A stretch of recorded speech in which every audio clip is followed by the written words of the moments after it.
Life.Church created this podcast because we all need healthy conversations with real people. So this podcast is here to help you start real conversations with your life group, friends, and family. Now, on to the show. Today, we are kicking off a brand new series where we'll be exploring all of the ways that we can take care of our mental health.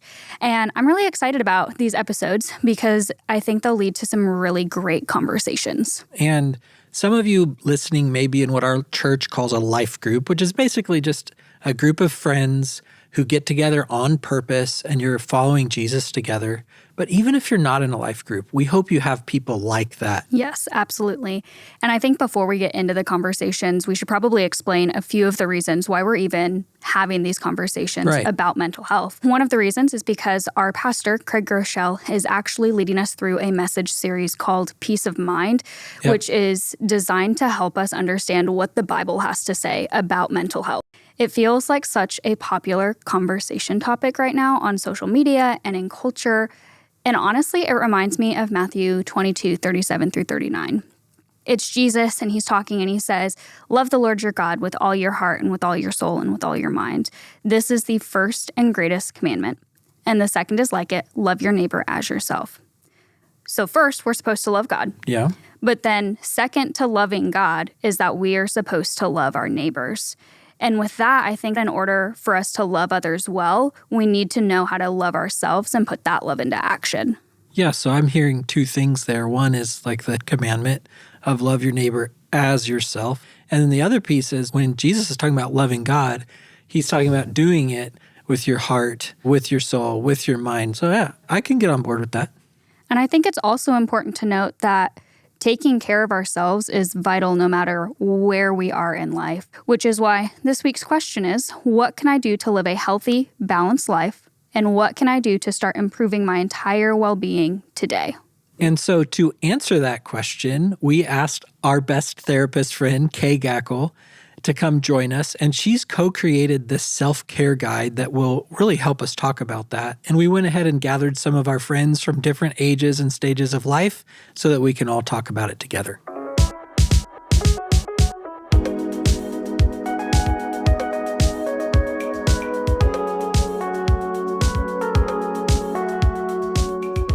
So thanks everyone for coming and talking with us.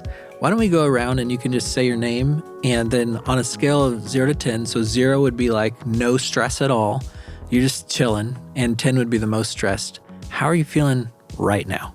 Sure, yeah. I'll go first. My name is Nerissa, and I'd probably say I'm around a 7. I'm not really a big fan of speaking in front of a lot of people, but there's only a few friends here, so feeling pretty good. My name is Greg, and I'd say I'm probably a 5. Are you normally a 5? No, I'd probably say I'm more like normally around like a 7 or 8. Okay. But lately I've been feeling a little less stressed. Well, I'm excited to learn why. And I'm Kay, and I'm probably down the middle too at a 5. So just got back from vacation, so nice. Really great, but the mind is swirling. How should we define the word stress? What does it even mean? So stress is just when your body is physiologically reacting to something that's happening. So a threat or a situation that feels a little bit more than what you feel like you can cope with. Yeah. And there is good stress, right? There's a little bit of stress when you're talking in front of people that says, oh, it gives you a little bit of like sharpened thinking and energy. Like and what those Nerissa's feeling. Yes. Right? Hopefully she's feeling the good kind of stress. But then we have the prolonged stress where the cortisol just never decreases. Right. And your blood pressure is always increased and your mental performance actually decreases in that time.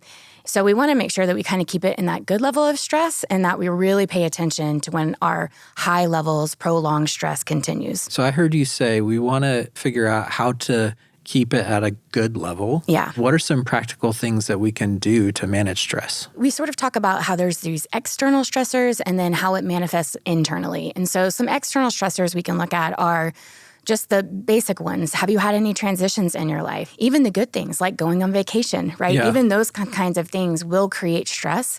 And so just looking at what are the things that are happening in my life right now and just paying attention to those. Have I moved recently? Have I gotten married? Have I had a baby? Those kinds of things. While those can be positive changes in our life, the reality is they can cause great stress.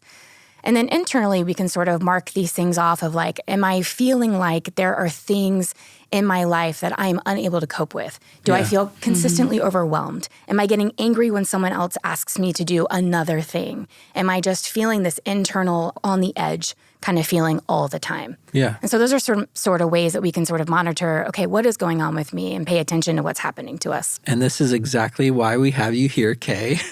And the reason why we invited Greg and Nerissa is because we just wanted some like normal people to come and talk with us and go through actually a self-care guide that you've helped create. And we're going to make that available in the conversation guide. You can find it in the show notes. But we'll just go through this self-care guide together. Can you give us a big picture of what we're going to walk through in this conversation? Yeah. So Michelle Garrett, a colleague of mine, we've created these 7 areas to focus on and just pay attention to as we're looking what ways we're stressed or what's going on. And so the first one is your relationship with God. The second one is rest. And then we have relationship with others, your physical well-being, your finances, your emotional well-being, and then lastly, your professional well-being. When you kind of think about it, it really does encompass our lives as a whole. And so that's the idea, is that we look at our whole well-being. Yeah, I like that. And I think if I was listening, I might be like, oh, wow, I just took note of like 5 that feel out of order. And so if you're listening and that's you, take a deep breath and just think about 1. I would even say maybe 1.5. Don't try to do all this at once, but think about 1 as we process through this. Well, and the reality is when we get stressed, usually, and this is different for everybody, is that one of these usually falls off first. Right. And so the idea would be to back up so far that we realize, oh, this is my first red flag. And then we start to change course. Right. So when you are listening, think about, that's my first one to go. Okay. That's really a helpful, practical way to sort of enter into this information. That's really helpful. Okay, so let's get started. What's the first priority that we should be thinking about with self-care? I think the relationship with God, that's the first one we've sort of identified here. And you're going to hear some words that are repeated, like intentional and proactive with each of these areas. And so with your relationship with God, to spend some intentional time daily connecting with Him, connecting with the Holy Spirit. What does that look like for you? How do you know when this falls off for you? Yeah. All of our relationships look a little different in the way that we play them out in a daily way. And so what does it look like for you? And then how will you know when that changes? Yeah. If I stop praying just even in my car, is that a red flag? Yeah. If I stop reading my Bible, is that my red flag? If I'm a consistent journaler and I stop doing that, is that my red flag? So paying attention to your relationship with God and what that looks like, what your worship looks like, and when that changes. Yeah. So Nerissa, when we were processing some of this earlier, you leaned into this one. Can you share a little bit more about that? Yeah, I definitely can. I think for me, this is one of the first things that goes. And even though it is, I believe, the most important thing, recently I've been really loving this app that I found. It's called Pause. It's really taken the focus off in my time with God of just reading and learning in Scripture to more of a full restorative push back to God in the words that I'm speaking, even just, Jesus, I love you. Jesus, I love you. A lot of the time spent in my quiet time is doing that and reflecting too. And for me, that has been really transformative of my view of God and how I've seen Him really focus back my love to Him. And then that, of course, affects every other part of my life. I'm glad you shared that, especially the part of moving from just information about God to connection with Him. Yeah. I was actually driving in this morning and I was talking with God, and then I caught myself and I actually prayed this. I was like, God, most of my conversations with you lately are me asking you to do stuff. Yeah. And it was just like, oh, I think that there might be something here I should pay attention to, that I'm relating to God less about my love or relationship to Him, and more like, hey, what can you do for me today, God? I love that too, Nerissa, because what you said was, although it doesn't look like it used to, and you were able to shift into a new thing, a new way to connect, and so the intentionality is still there, but you changed your mode. And I love that too, because I feel like that's a really good point with all of these areas, is sometimes we just need to ask ourselves, do I just need to do this a little differently? So the next topic that I see in your guide, we're not going to spend as much time on, because there's actually a whole episode about it that's going to come out in this mini-series. But I just have a question for you, Kay. Why did you make rest one of the 7 priorities? Like, how did you decide that that should be one of the 7? For a couple of reasons. I think the first one was, biologically speaking, we have to have a rhythm where our cortisol resets. So if we don't giving ourselves that, then our cortisol never actually gets to come back and do its natural rhythm that God made us have. And the second thing is, I think we just need to determine how we manage our energy. And really, when you look at all of the 7 areas, a lot of them, if you're feeling stressed, your energy sort of gets depleted, right? That prolonged stress, your energy gets depleted.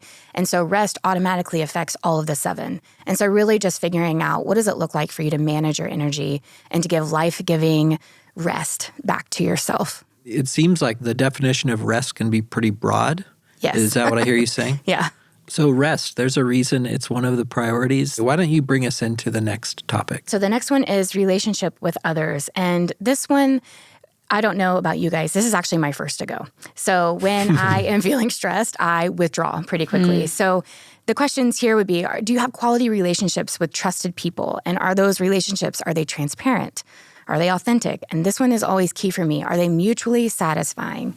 Because if you are a helper or have empathy or love people, the mutually satisfying piece can get lost pretty easily. And so really just looking at, what does this look like for you, for your relationships? Do an inventory of, do you have people that you can go talk to even when you're stressed, even when you have nothing to give them? Can you be with them? What does that look like? So I was thinking about this while you were talking, and tell me if this sounds right. So I was thinking maybe this could be different for every person. Maybe some people are going to check out of their relationships. Maybe some people, they're going to rely on their relationships, but they're not going to actually provide much mutual benefit to the other people. And that, like, maybe the thing to pay attention to is that something changed. Yes. Is that right? That's perfectly said. Okay, so can I have your job? Yes. What about you, Greg or Nerissa? Do you connect to this topic at all? I think I'm in the same place of, it is a red flag for me that I withdraw. Like, I can notice, oh yeah, I'm spending more time binge watching TV than making a phone call kind of thing. And then the flip side of that, the benefit of knowing, oh, I need to invest in someone, and how it feels on the other side of that phone call of like, yeah, I'm so glad I reached out, instead of just turned on Netflix or something like that. Yeah. I think for me, there's a few main people in my life that they're not going nowhere no matter what I say. And I think I've really been learning that I just need to continue sharing those parts of my life that I really don't want to talk about, but I really need to work through with somebody verbally. I work through it verbally with God, of course, too. But then there's something so special about having those trusted people in your life. And I do it so imperfectly. And sometimes that spirals because I do have those people and I know they're not going to leave me. It can get really unhealthy where I'm just like, I can say anything I want and they're not going to leave. And that is not the best way to love them. There is a healthy way to be vulnerable. So what I'm hearing us say is just pay attention to changes here. Yeah. Okay, so moving on in the guide. The next section, I don't really want to talk about very much. So go for it. Have at it, guys. I should say we're talking about physical well-being. Yeah, that's it. Yeah, talking about physical well-being. And again, I think this sort of echoes the rest piece, right? Is that there are physical, biological things that will help us. The sleeping, drinking water, getting rest. Like there are basic things that we can do to help our bodies function better, right? And it doesn't, you don't have to go out and run a marathon. Yeah. You know, Yeah. I tell people all the time, if you want to just do a walk around the block, like do something. Yeah. I can definitely speak into this too because I've always been involved in sports and just different means of competition. And I think for me, that is a big coping mechanism of stress. And I believe it is a healthy one of just being active and involved in how your body's feeling. And this for me is the first one to go. I get stressed. I don't think I have time. And then I'm like, okay, probably not going to go to the gym today, tomorrow, the next day, the whole week. Well, let's just count it all out. And then I can feel it immediately. Then I can't even get up in the morning. What you were saying is just the biological effects of like serotonin. You know, when we move, serotonin gets released. And so serotonin is one of the interesting ones because it's a neurotransmitter, but it's also a hormone. So what you eat in your gut affects your serotonin levels. How you move affects your serotonin levels. And if you aren't familiar with serotonin, it's a sort of happy thing that gets released in your brain. And so those are things. So it is interesting, right? And it's cyclical. Like when you stop working out or when you stop moving, your serotonin drops and then you feel more fatigued. But then you feel fatigued and so you can't work out, right? And so at some point you have to break the cycle and say, okay, I'm going to walk around the block. I'm going to walk walk outside and walk back inside. I'm going to do something. Sometimes I'll even tell people, just go sit in the sun for like 5 minutes. That vitamin D, like there are biological effects around us that we can really impact how we're feeling. Greg, I've heard you share with me a few times lately some things you're learning about physical well-being. I love to walk and that kind of thing, but I've been in a season where I've just been really focused on sleep because of what you've been saying of like the sweet cortisol rebuild and the serotonin, like those biological things that our body has and the access to sleep that we have that God designed, like all the things in us that God designed that we fight so hard against with scrolling through social media and like blue light and like all the things that we just like culturally use to fight against these really awesome things that are just naturally in us. Yeah. And so just this last like couple months, I've just been really laser focused on like getting good sleep. As I was saying, like I'm a 5 and normally I'm like a 7 or 8 on the stress scale. Like I do think that sleep has been such a big part of just focusing on it and prioritizing it. Yeah. And then like you said, it's usually one of the things that falls off in a really stressful season for me. It's real easy for me to get too wrapped up in my phone at night instead of focusing on like, no, I need rest. My body needs rest. And it's so great to have it. So the next priority in the guide is finances. And I'm going to ask a similar question, Kay, that I asked for rest. How did you decide to put finances as one of these priorities? I think if we take a quick poll, if anyone's ever had lack of finances or even when you have finances, it's just you have to manage it. It's always there. It's part of our daily life. It doesn't go away. We need it. We use it. And so that being said, we have to pay attention to it and just taking stock of how are we managing this piece of our life. The reality is, you can ignore your bank account, but one day you're going to have to pay attention to it. So it's better to just live on the proactive side of like making a budget, like living in a way that you can somehow be generous one day and whatever that looks like for you. And just that is life-giving within itself. And for anyone listening, if this is your one, we actually have an entire season coming out pretty soon that's going to be all about how you manage your time and your finances. So you can look forward to that. Emotional well-being is the next topic. And Kay, actually, you were here for an interview for the podcast. This was sometime last year, and we were just chatting. And I don't even know if you were talking to me, but you said something about how there was this point in your life where you realized you just weren't really feeling things. And I was sitting there like swallowing hard, like, oh my gosh, that's my problem. And so that for me just started this journey of wanting to feel and deciding to go to a therapist and deciding to tell people when I felt mad about something instead of just telling myself this should be okay, you shouldn't be upset. And now 1.5 years into it, I'm able to like be with my 13-year-old and see something she does and it makes me like tear up just thinking about how much I love her. I never used to be able to feel that kind of thing. And so when you say emotional well-being, I'm guessing this is the kind of thing you're getting at. It's just like, are your emotions in order? Do they work? Yeah. What should we pay attention to when it comes to emotional well-being?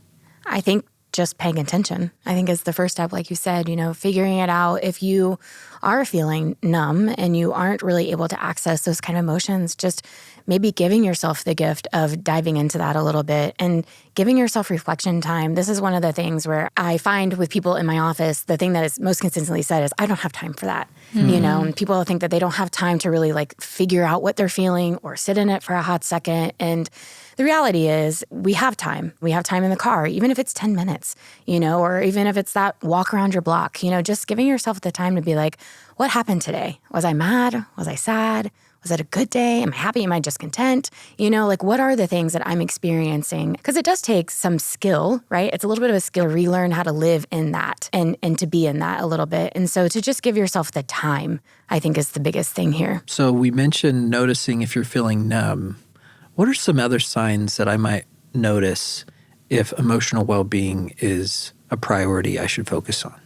I think sometimes this is helpful with feedback from people in your life. If they aren't ever sure about how you're feeling, so maybe your emotional expression is a little decreased, that can be sort of a thing that we can mark. So maybe you are actually feeling something, but you aren't expressing it. And then that piece, like you said, like even tearing up with your 13-year-old, even if she didn't see it, those are things that we feel when we're with people. It's a connection piece. These are all tied together. You see how all these areas are tied together. This is a way that we help relate with God, with people, right? These are, if we're not healthy in our emotional well-being, those other things suffer. Yeah. See, I think it's been really helpful for me to look at like those emotional charts or wheels that expand emotions beyond mad and sad and happy for me, because sometimes I think like I'm angry, but I'm also 8 other emotions. And you look at a wheel like that and all of a sudden you see all these different options to help describe. Because for me, sometimes I might be feeling something that I can't find a word for or an expression. And I look at something like that helps me say, oh, it's not just that I'm angry. It's also that this is bittersweet, or it hurts for this reason, or I'm feeling it this way.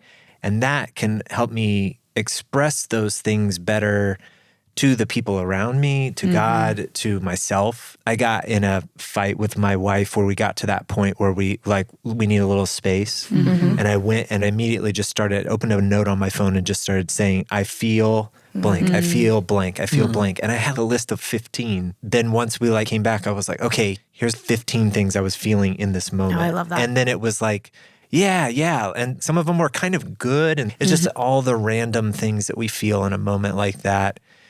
I think it's just really helpful to be expressive when you have a tool that helps you get some of those words that you might not know in the moment. Yeah. You know? And the research shows once you name a feeling, it already produces therapeutic effects on the brain. So once you were naming those things, now you're able to engage in a conversation, engage in healthy conflict resolution. The fruit of that is so wide. Yeah, it was helpful. I think I do struggle the most with figuring out how to name them, and especially in relationship with others. Number 3, if I'm not able to name them, then I feel like my feelings aren't valid, and then I don't share them. And of course, that is a lie. They are valid. Even if it's a hard conversation to have, the people that love and care about you know it's worth it, and they know that they're there for you no matter what. Again, of what I was saying before. Doesn't give you license to be unhealthy in that conflict resolution, but being able to get to a point where you can pinpoint what you're feeling and that it is okay to feel it. And if you need to let something out, tears, whatever, a scream, you can do it. Yeah, feeling it and naming it are different steps than choosing what to do with those, right? But we can't skip those first 2. They're important. Yeah. Okay, I can't believe we're already to number 7. Professional well-being. I'm just going to pass this off to you, Kay, and land it for us. What do we need to know about this? So I think for professional well-being, again, you're going to hear the words intentional, proactive, paying attention to how much am I working? Is my quantity of work outweighing my quality of work? Because sometimes we can spend an hour of quote unquote work, but the reality is we could have done that in 10 minutes, right? Or vice versa. So what are we doing? How are we paying attention to that? What are the outcomes we're wanting from a professional well-being? What does that look like? And then are there other things being sacrificed in the name of our profession? So just really asking ourselves those kinds of questions. Are there some practical things that we can do to help in this area if we're just wanting to get started, if this is our area to focus on?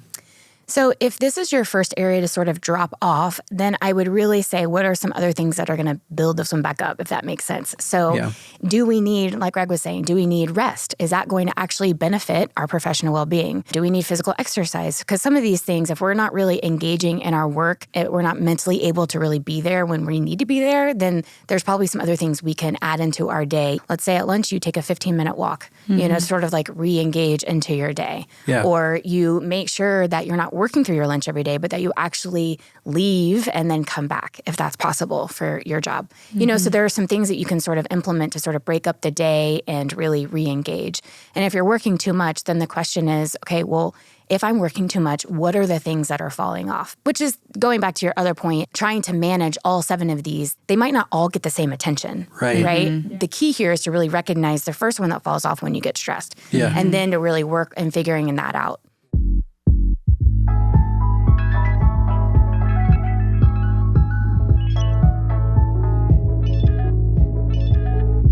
Mental health looks different for everyone, and this conversation should not be used in place of a clinical diagnosis.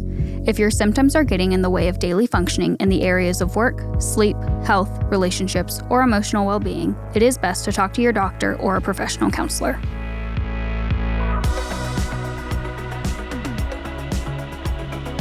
Man, every time we have Kay on the show, I think we're going to do an interview or whatever. And then I realized, oh, I needed this. Yes. And so the thing for me today that I realized was this theme across all of the 7 different priorities.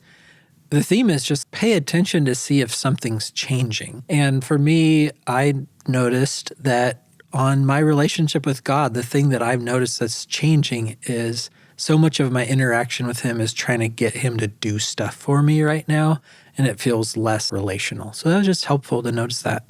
Yeah, and I think it was also nice hearing her reminder that change doesn't mean that something's wrong. It's just something to be aware of, and that sometimes change is required as you approach different seasons. So as we're talking about self-care, I think we really can summarize it as any activity that improves our overall well-being. So before this conversation, the word self-care, they've always created this internal back and forth in my mind, because how do I care for myself if I feel overwhelmed just even thinking about doing one more thing? And then I'm thinking also, wait a minute, shouldn't I be casting my cares on Jesus? If I care for myself, am I taking things into my own hands that should be his? But then again, Jesus isn't going to brush my teeth. So yeah, I do need to do some things to care for myself. And what are those things? Which part is mine to carry? And is self-care just bubble baths? Because I do not want a bubble bath. And so thinking through all of this, my brain reminded me of a funny story from my 4-year-old. We're sitting there and he looks at my wife and I and he's like, Mom and Dad, does Alexa, he's talking about, the Alexa, a device, does Alexa have a life? So he hears us talk to Alexa all the time and, Alexa talks back. So I'm like, maybe that's why he's asking, but I wasn't sure. So I was like, why did you ask if Alexa has a life? And he's like, Dad, every day Alexa says, my life is good and I have everything I need. And we all laugh because about a year ago, we set this reminder on Alexa that goes off every day at 3 p.m. And Alexa just announces to the whole house, my life is good and I have everything I need. And that reminder came to us as an idea from Psalm 23. So I'll just read Psalm 23. The Lord is my shepherd, I lack nothing. He makes me lie down in green pastures. He leads me beside quiet waters. He refreshes my soul. He guides me along the right paths for his name's sake. And even though I walk through the darkest valley, I will fear no evil, for you are with me. Your rod and your staff, they comfort me. You prepare a table before me in the presence of my enemies, and you anoint my head with oil. My cup overflows. Surely your goodness and love will follow me all the days of my life, and I will dwell in the house of the Lord forever. Almost line by line, I can see these concepts of taking care of my whole self. And almost line by line, I can see that it's actually God who's doing it. And yes, I need to take part in it. Yes, I need to brush my teeth or whatever, but he's the one that makes me lie down in green pastures. And he's the one who made the green pastures. And self-care is a lot like self-control. It's a gift from God. But we have to take part in it, and he restores our soul. And then, like Alexa, I can not only have a life, but my cup can overflow, and I can have everything I need. That's so good. And I just want to repeat one thing that you said because it definitely stood out to me, but it was that self-care is a lot like self-control, and both are gifts from God, but we have to be obedient in doing the things that he has called us to do and accept the gifts that he's given us. So this week, talk with someone you trust, maybe it is your life group, about these 2 questions. Which area would I like to prioritize this week? And who can help me as I begin making changes? Have a great week.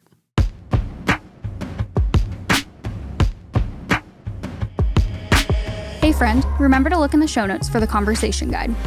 You'll find the self-care guide, as well as some discussion questions, a Bible plan, and more. Trust me, you don't want to miss it. Have a great week.